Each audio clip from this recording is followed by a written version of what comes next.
Guys, today I'm gonna reveal my house to you guys. Wait. So you already see this background, but you did not see all of the ceiling.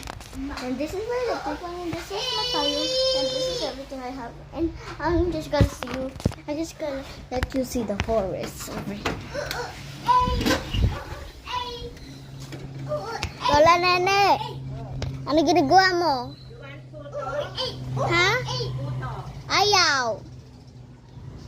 Ito pa. Tara. Ito yung kitchen namin. Pero andito yung playroom namin. Pero hindi ko naman ginagamit.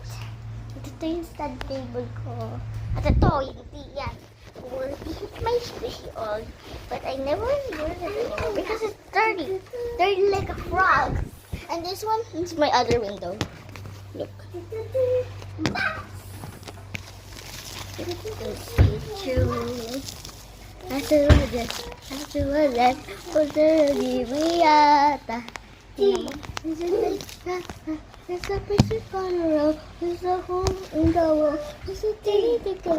Dalawa yan. Tara.